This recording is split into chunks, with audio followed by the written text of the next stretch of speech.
In late 2018 and early 2019, the aviation world, and indeed the entire globe, watched in horror as two brand-new Boeing 737 MAX aircraft plummeted from the sky.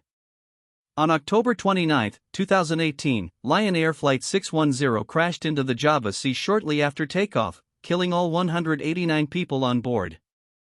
Just 5 months later, on March 10, 2019, Ethiopian Airlines Flight 302 met a similar fate, crashing moments after departing Addis Ababa, claiming the lives of all 157 passengers and crew. These two catastrophic events, occurring in such quick succession, immediately raised profound and terrifying questions about Boeing's newest aircraft. The Boeing 737 MAX was designed to be the future, and answered to fierce competition from Airbus's fuel-efficient A320neo. Boeing, committed to maintaining commonality with its best-selling 737 line, opted for a re-engined version rather than an entirely new design. Larger, more efficient engines were placed further forward and higher on the wing. This design choice, while economically strategic, introduced a subtle but critical aerodynamic change, creating an upward pitching tendency in certain flight conditions. To counteract this, Boeing introduced a software system that would ultimately become central to the tragedies. That software was the Maneuvering Characteristics Augmentation System, or MCAS. Its purpose was seemingly benign, to automatically push the aircraft's nose down if it detected a high angle of attack, thereby preventing a stall. Pilots, however, were largely unaware of MCAS. Boeing had chosen to bury its description deep within technical manuals, or omit it entirely from basic pilot training. The system was designed to activate only in rare, extreme circumstances, and thus, its interaction with other systems and potential for malfunction were severely underestimated. This lack of transparency proved catastrophic. On October 29, 2018, Lion Air Flight 610 departed Jakarta. Almost immediately after takeoff, the aircraft began to experience an erratic series of automatic nose-down commands, triggered by a faulty angle of attack (AOA) sensor. The pilots battled desperately for control, attempting to manually override the system, but MCAS repeatedly pushed the nose down, interpreting incorrect sensor data as a dangerous stall condition. Just 13 minutes into the flight, the 737 MAX plunged into the sea.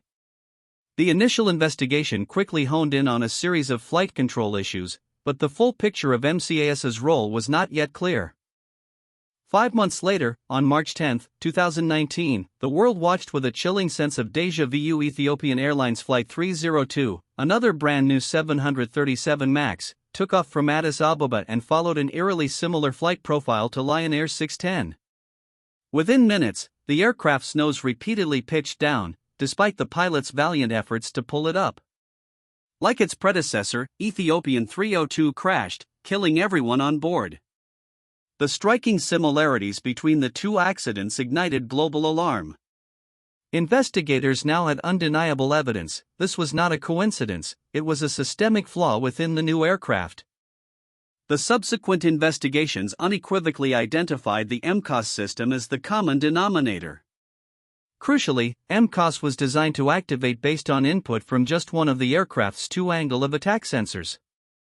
If that single sensor failed, as it did in both crashes, MCAS would repeatedly force the nose down, overwhelming the pilot's attempts to regain control. Without proper training or even knowledge of MCAS, pilots were unprepared for this runaway trim scenario. They were fighting a system they didn't know existed, acting on incorrect data, leading to a fatal struggle for command of the aircraft. The real reason behind the crashes was not just a faulty sensor or flawed software, but a systemic breakdown in safety oversight.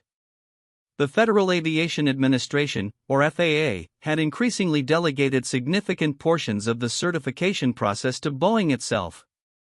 Under pressure to expedite the 737 MAX entry into service to compete with Airbus, critical safety assessments, including those concerning MCAS, were rushed or insufficiently scrutinized. This self-certification model, coupled with Boeing's downplaying of MCAS's significance, created a dangerous blind spot, allowing a catastrophic design flaw to slip through regulatory checks. Beneath the technical failures lay a deeper truth, a corporate culture that, in the pursuit of profit and market dominance, prioritized speed and cost-cutting over meticulous design and safety. Boeing, once an engineering-first company, had shifted focus, particularly after mergers. The pressure to get the 737 MAX to market quickly, leveraging the existing 737 pilot base without expensive new training, led to the downplaying of MCOS and its potential risks. This commercial imperative drove decisions that ultimately compromised safety, with tragic consequences. It was a stark reminder of the human cost when the bottom line eclipses all else. The crashes led to an unprecedented global grounding of the 737 MAX for 20 months. Boeing undertook a massive effort to rewrite MCOS software, incorporating redundancy and clear pilot override procedures. Regulatory bodies worldwide implemented stricter oversight and demanded extensive pilot retraining on the updated system.